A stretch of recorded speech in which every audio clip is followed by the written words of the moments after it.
All right, so these are the questions that you all wanted to see.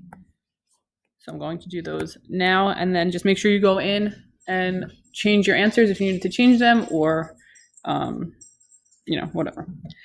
So when you're doing these, it's important that you're comparing the triangle to the triangles. So for example, this would be, this little tiny triangle would have X here and 5 here.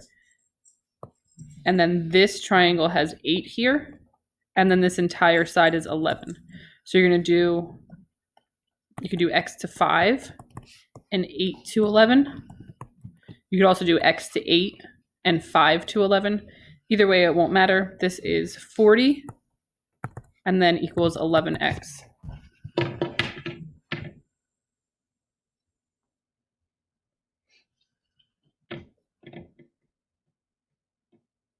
So 40 divided by 11 is about 3.636. So 3.64.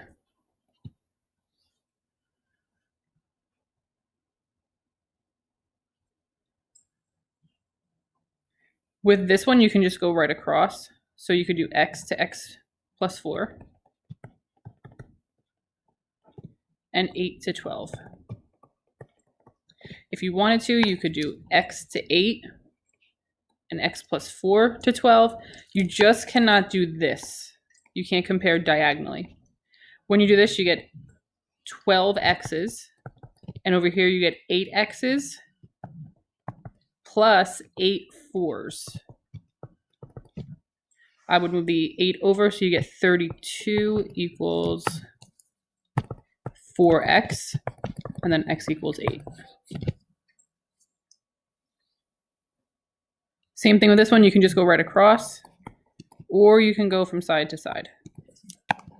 So I'm going to go 4 to 3 is the same as x to 6. That's 24, and that's 3 x's, so x equals 8 again. Again, with this one, be careful because you're doing the whole triangle. So you have this little triangle has sides 4 and 6, and then in the big triangle, the big side is 10, and the big side here is x. So you could do 4 to 10 is 6 to x. That's 60 equals 4x, so x is 15.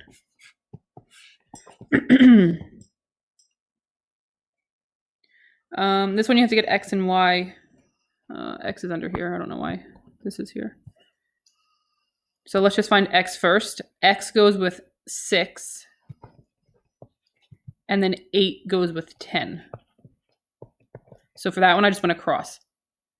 What is that? 6 times 8 is 48. 10 times x is 10x. So x equals 4.8. So just hold that for a second. You also have to find y. Rocky. Sorry, yelling at my dog. When you're finding y, remember, do big triangle to big triangle. So 12 has to go with y. So actually, let me pull this out real quick. So this is 12, this is y. Personally, I wouldn't use this side because you're unsure. I mean, I'm sure that 4.8 is the answer, but if you don't know that that's the answer, I wouldn't use the answer you got for x to solve the problem. I would go here and I would say 10 is the left side. So the whole left side here is 16. If you wanted to, you could do 8 and 12.8. But again, you're relying on your answer that you just got rather than what they already gave you. That's definitely going to be right. So 12 to y is 10 to 16. 12 times 16 is 192. That equals 10 y's. So y equals 19.2. And then it wants to know what is the sum of these two numbers. So what is the sum of 19.2 and 4.8? So it should be 24. And then for the last one, remember, if these sides are congruent, that's telling you that there's a relationship here where this segment, the purple, is going to be half of the segment that's down here. So x minus 1 is equal to 1/2 of whatever is the base. If you wanted to, you could also say that 2 of these makes up 1 of the base. Personally, I'd probably do this one because you don't want to be taking half of odd numbers and work with all those fractions. I would just double the smaller one and get 2x minus 2 equals x plus 5. That way you see that x equals 7. Is that the question? Yeah. So then x equals 7.